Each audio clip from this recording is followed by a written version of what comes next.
Hello everybody, and welcome back to the second installment of this fun little video series where I make a whole feast dedicated to those four funny boys that we like to call Oneyplays. I'm your host, once again, me.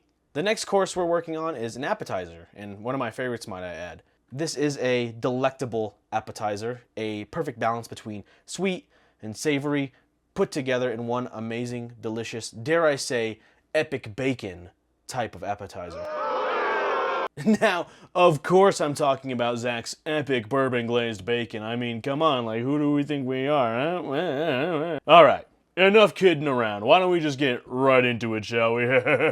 Once again, I have everything you need to make this delicious appetizer right here in front of me. In regards to the orange juice here, the fresher, the better. I actually just squeezed this from a couple of oranges myself.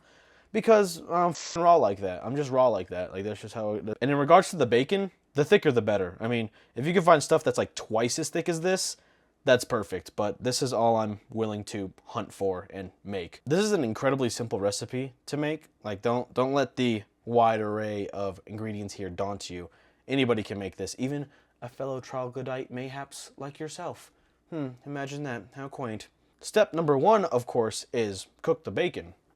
Alrighty, so the way I like to cook my bacon, and the way I recommend you cook your bacon as well, is actually in the oven. You can cook the bacon far more evenly this way, and not to mention that the bacon stays nice and flat, which is exactly what we want. You can find a million different recipes online about how to cook bacon in the oven, and they all give you a different temperature, it seems. In my personal experience, 385 degrees Fahrenheit is the perfect temperature to cook bacon. It's not so hot that it overcooks the bacon like instantly, and it's not so cold that it takes 2 hours for 4 pieces of bacon to cook. So I would also recommend to you 385 degrees. So we'll take a rimmed baking sheet and some foil. We'll line our baking sheet, and then we're just gonna take our bacon and just lay it on the sheet. There is no technique whatsoever to this. Just put it on the sheet. Like, just put it on the sheet. Our bacon's gonna go right into the oven just like this. You don't need to do anything else to it. While our bacon is cooking in the oven, we'll go ahead and make our glaze. How long is the bacon gonna cook for? Probably roughly 20 minutes or so. But of course, halfway through the cooking process, we'll check on it, we'll flip it, we'll rotate it, all that fun stuff. But 20 minutes or so, that ought to be more than enough. We'll take a small saucepan. We'll take all of our ingredients that we listed earlier, with the exception of the cornstarch and the water. That's for a secret tool that we're going to need later. Into our saucepan. We're going to put all these ingredients on medium-high heat, and we're going to let that come up to a boil. Before that gets to a boil, we're going to take those 3 cloves of garlic, and we're going to smash the ever-loving snot out of them. And then we're going to take that smashed garlic and just throw it in here. Don't worry if a little bit of skin gets in there. We're going to strain this off anyways. While we wait for this to come up to a boil, we're going to make our cornstarch slurry, which consists of, well, cornstarch and water. Just pour the water into the cornstarch, and then either using your fingers or the way I prefer to do it with a pair of chopsticks, just give that cornstarch slurry a mix. You want this to be fully mixed before we add it to our delicious glaze here. You can see our glaze here starting to boil, and we want to boil this for a fair bit, because we have a lot of alcohol in that we want to make sure we boil off.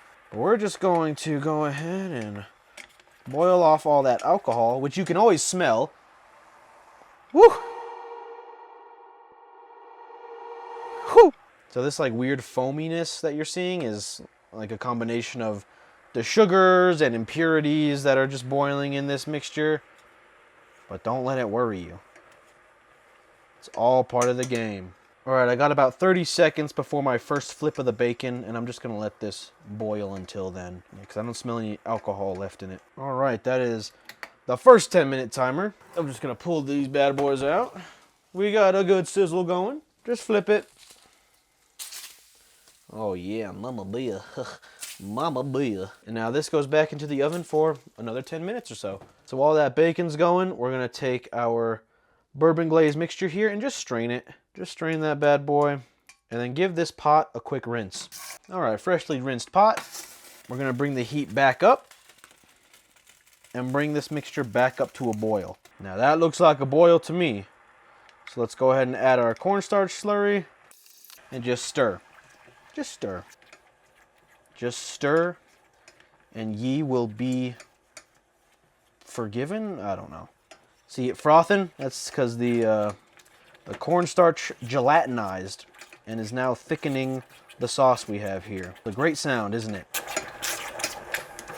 This looks thick enough to me, but the best way to tell is to get yourself a spoon, dip it in there, and see how well it coats the back of that spoon. You want to push a little further, take that same spoon and run your finger along it. If it leaves a nice little trail there, it's good to go. As this cools while we wait for the bacon to finish cooking, it will thicken up a little bit more. However, there's one last thing we got to do to this, and that is to add a whole bunch of freshly ground pepper. Probably almost a teaspoon. We'll give that another stir as well. And look at that. Look at that. Our second 10-minute timer is almost up. Let's take a gander at our bacon here. All right. We're going to throw it in the oven for another 5 or 6 minutes, I think. So another 5 or 6 minutes on that, and I'll get back to y'all when we're ready to plate this thing. And once those 5 or 6 minutes are up, this is the result that you get. Perfectly cooked, absolutely gorgeous bacon. Now, some of you may say that this bacon's undercooked. I say, all right then, cook it for longer. If you want it to be absolutely horrendous and overcooked and nasty, that's your prerogative, not mine. I am just going to cut these strips into thirds, about 1.5 inches, almost 2 inches long. And this is now the final form factor for our bacon to be in. The final step before plating is to just toss the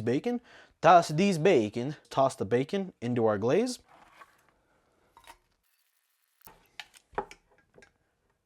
Beautiful. And then once you're done tossing your bacon, you can plate it however you like.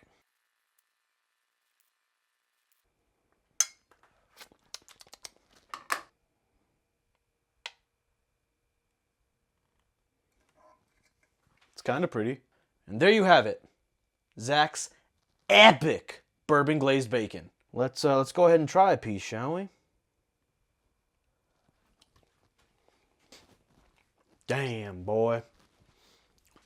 Damn, boy. Is that cringe if I say damn, boy? This glaze goes so good with bacon. The sweetness and the spiciness and the umami-ness of the glaze pairs so nicely with the saltiness and the richness of the bacon. A phenomenal appetizer. Serve it to your friends. Serve it to your family. Serve it to only the people that you really like. Serve it to anybody that you may find epic. Thank you so much for watching. I really appreciate you taking the time out of your very busy schedule to watch my very silly video. If you like what you saw here today, please feel free to check out all the other videos on my channel. And with that, a toodles. Ooh!